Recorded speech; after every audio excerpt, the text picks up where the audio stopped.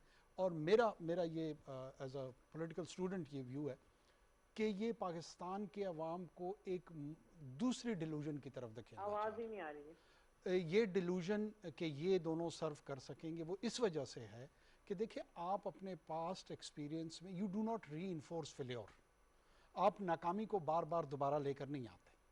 अब पाकिस्तान के अवाम को पिछले 5 दिहाइयों में इन दोनों सियासी जमातों की mode of governance, style of governance और जो इन्होंने यहाँ पे फाइनेंशियल इंस्टीट्यूशंस के साथ किया है, दीगर इंस्टीट्यूशंस के साथ किया है, उसके नतीजे में तो हम इतने एक डीप क्राइसिस में फंसे हुए हैं कि आज अगर रिलेटिवली मैं आज भी ईमानन ये समझता हूँ कि निस्बतन इमरान खान जैसे बेहतर किरदार के आदमी के होते हुए भी एक कमज़ोर टीम से वो इस मसाइल से हमें नहीं निकाल पा रहे, मजीद वक्त दरकार है। आपके वर्किंग रिलेशनशिप नहीं हो सकता मगर एक कॉम्पिटिटिव इन्वायरमेंट में ये शेप अप होगा, उसमें शेप अप होगा। But another question just pop up in my mind, मुझे एक और बात बताएं, इस वक्त जब सेनेट में अपोजिशन लीडर बने यूसुफ रजा गिलानी साहब, तो माजरत उन्होंने कहा कि जी अगर नून ने कहा कि हम उनको नहीं मानेंगे, उन्होंने अपना एक अलग ग्रुप बनाया आजम नज़ीर तार, फिर पीपल्स पार्टी ने कहा कि अगर आप यहाँ इनको नहीं मानेंगे तो हम वहाँ यानी नेशनल असेंबली में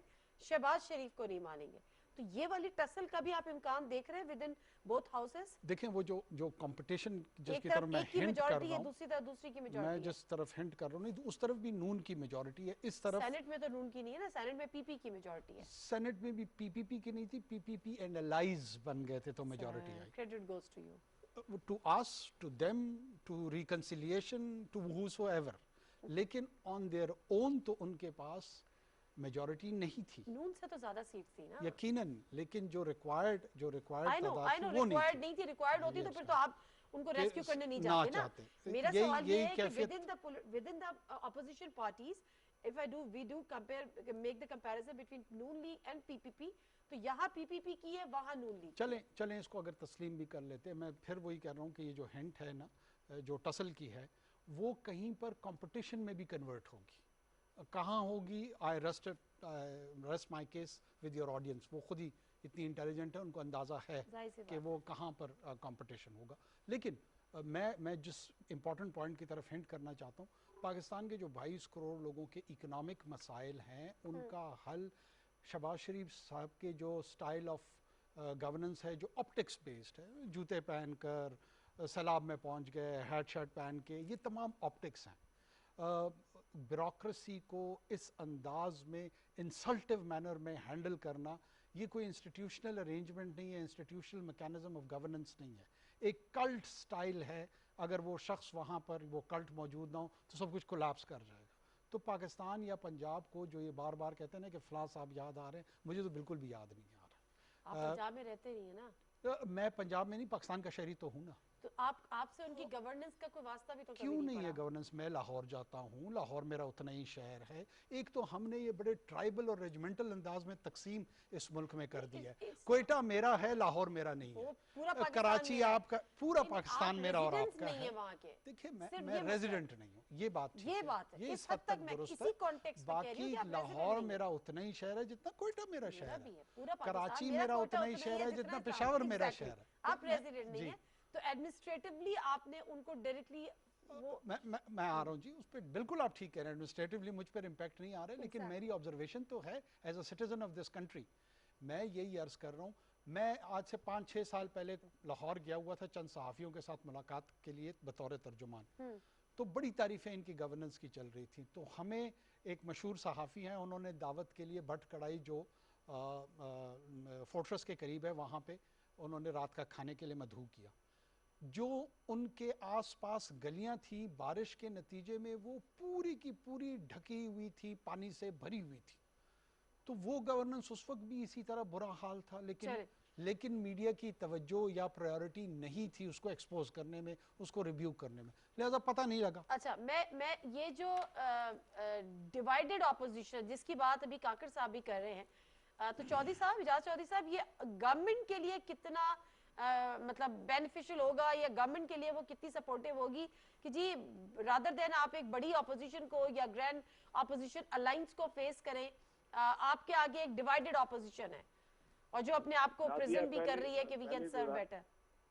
अगर मैं आपका सवाल समझ सका हूँ तो पहली गुजारिश ये है कि हमने तो जॉइंट और बड़ी मुतहदा और बड़ी मुतहर्रिक और फाल ऑपोजिशन गुजार ली है। जो इन्होंने करना था कर लिया, ये चारों शामिल थे। या अब एक दूसरे को ही यानी नोचते रहेंगे, ये हुकूमत की तरफ आप बहुत ज्यादा नहीं देखेंगे। दूसरा पॉइंट जो मैं आपको ना, जो आपका बड़ा कंपैरिजन करते हैं जी हमारे 2.5 बरस का और शहबाज शरीफ साहब का, मैं आपको एक सिर्फ बात बताता हूँ, सिर्फ एक। इस शहर के अंदर, मैं इस शहर का वासी हूँ, मैं यहाँ का पैदा होने वाला हूँ। आपको मैं एक सिर्फ प्रोजेक्ट बताता हूँ। एक प्रोजेक्ट 263 अरब रुपए में कर्ज लेकर बना, जिसका सालाना खर्च यानी किस्त सूद समेत 6.5 अरब रुपया है, और 4 महीने वो ऑपरेट हुआ। उस पर 35 करोड़ रुपया बिजली का बिल है और आमदन है 12 लाख रुपया। ये है शहबाज शरीफ साहब, ठीक है। 3000 अरब रुपया उन्होंने अपनी वजारत आला के वक्त में खर्च किया यहाँ पे। असल में कभी इस तरह, मुझे एक पूरा प्रोग्राम आप कर लें पंजाब के ऊपर, और चलिए सर, नेक्स्ट टाइम इंशाल्लाह ताला करेंगे। अभी जरा ठीक है, लेकिन आपको मैं आप एक ही बात का जवाब नहीं दे सकते। ये कौन सी मुसीबत हमारे गले में शहबाज शरीफ साहब डाल गए हैं कि ये कौम 6.5 अरब रुपया सालाना वापस किया करेगी और आमदन होगी 4 माह में 12 लाख और खर्च होगा 35 करोड़ रुपया। अब मुझे बताइए, इसलिए सारा बर्बाद करके गए हुए हैं ये जो जिनकी वेल्थ यानी 20 लाख से 7 अरब रुपया हो गई 1990 से लेकर 2018 तक। उन्होंने अपना पेट पाला, अपनी जेबें भरी, अपने घर बनाए, मोहल्लात बनाए पाकिस्तान में और दुनिया में, या इस गरीब कौम का कुछ किया? मैं ठीक है सर, इस वक्त पीएमएलएन का कोई रिप्रेजेंटेटिव है नहीं, तो वो आपको रिस्पॉन्ड कर नहीं सकेगा, काउंटर भी नहीं कर सकेगा। तो मैं आ जाती हूँ थोड़ा सा आज के जो प्राइम मिनिस्टर का विजिट भी है जनूबी पंजाब सेक्रेटेरिएट के हवाले से, जिन्होंने वहां पे कही उन्होंने प्रोजेक्ट्स लॉन्च भी करने, ये तमाम चीजें। सर आपकी गवर्नमेंट को 2.5 साल का अरसा गुजर चुका है, 2.5 साल आपके पास रहते हैं। बजाहिर मालूम ये होता है कि जो जाते जाते नारा पीएमएलएन की गवर्नमेंट गई थी जनूबी पंजाब के लिए, जो जाते जाते नारा पीपल्स पार्टी की गवर्नमेंट देके गई थी, आप लोगों के दौर में भी वो नारा ही रह जाएगा। सूबे की बात करें, चौधरी साहब आपसे ही पूछ रही हूँ, फिर मैं आपको बताता हूँ। देखिए, नून लीग की हुकूमतें रही, पीपल्स पार्टी की हुकूमतें रही, किसी ने साउथ पंजाब के लिए इतना भी किया कि उसका अपना सेक्रेटेरिएट बनाया, किसी ने उसके लिए 30 अरब रुपया मखसूस किया, किसी ने उसके लिए ये कहा कि जितनी उसकी आबादी है उसके हिसाब से बजट में हिस्सा रखा जाएगा, किसी ने इस प्रोजेक्ट सर आपका नारा सूबा बनाने का था, ये ठीक है, आपके अच्छे काम हो सकते हैं। आप देखें ना, मैं आपसे अर्ज करता हूँ, उसके ऊपर भी मैं बात कर लूंगा, लेकिन आप इन बातों को तो अप्रिशिएट करें ना कि सेक्रेटेरिएट शुरू हो गया, बजट अलग हो गया, नौकरियां उतने उनके हिस्से की अलग हो गई, सारे अफसरान उन्हें वहां पर मुल्तान के अंदर मिल जाएंगे। एक बात अब रह जाता है, सूबा बना या नहीं बना, ये पॉलिटिकल डिस्कशन हम शुरू करने वाले हैं। आपको मालूम है, टू मेक अ सूबा out of Pakistan it is hell of a job. हमारा वादा है, हम इसके ऊपर डिस्कशन कराएंगे पार्लियामेंट के फोरम के अंदर और बाहर। सर क्या आपका ये भी बात कोई इसकी टाइमलाइन है, कोई इसका फ्रेम है? बल्तिस्तान को अगर हम बनाने के करीब पहुंच गए हैं ना जी, तो इंशाल्लाह साउथ पंजाब को बना देंगे। नहीं, आप अपने दौरे हुकूमत में कर जाएंगे? मेरा ख्याल है कि हम बहुत ज्यादा काम और बुनियाद फराहम कर जाएंगे। जी शाहिदा साहिबा कुछ कह रही हैं आप? जी मैं ये कह रही थी कि जब ये हुकूमत बनने जा रही थी और इलेक्शन से पहले मुझे वो प्रेस कॉन्फ्रेंस याद आ रही है जब 2018 मई के अंदर खुशबू बख्तियार वगैरह जो पीएमएलएन के मिनिस्टर थे और उनकी क़यादत के अंदर एक इलेक्टिविस्ट का प्रेस कॉन्फ्रेंस हुई और जोश और खरोश से ऐलान किया गया हुकूमत बनने के 90 दिन के अंदर जनूबी पंजाब सूबा होगा। ठीक है, इसकी बेस पर इन्होंने इलेक्शन में वोट दिया। वो 90 दिन पता नहीं कब पूरे होंगे। हुकूमत के तमाम वादों की तरह ये वादे भी वफा हो गए। इनसे सिर्फ बातें कराई जा सकती हैं, ये बहुत अच्छी बात कर सकते हैं, बहुत अच्छी बातें। मैं आपको याद दिला दूं कि आपकी हुकूमत ने भी जाते जाते ऐसे ही वादा किया था 2008 की। इनके जो मेंबरान हैं वो सिर्फ बातें ही कर रहे हैं और आज भी बातें हो रही हैं। जब वो 90 दिन के अंदर सुबह नहीं बन सका तो आज क्या सुबह बनेगा?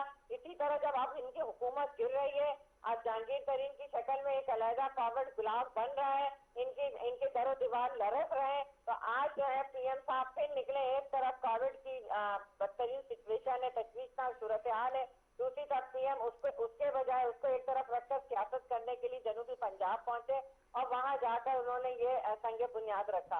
होना तो ये चाहिए था कि वो 90 दिन के अंदर जो है अगर सूबा नहीं बना सके तो माफी मांगनी चाहिए थी और आइन और कानून में सूबा बनाने के तरीकाकार मौजूद है, उस पर इम्प्लीमेंट करें बजाय इधर उधर की बातें करने के।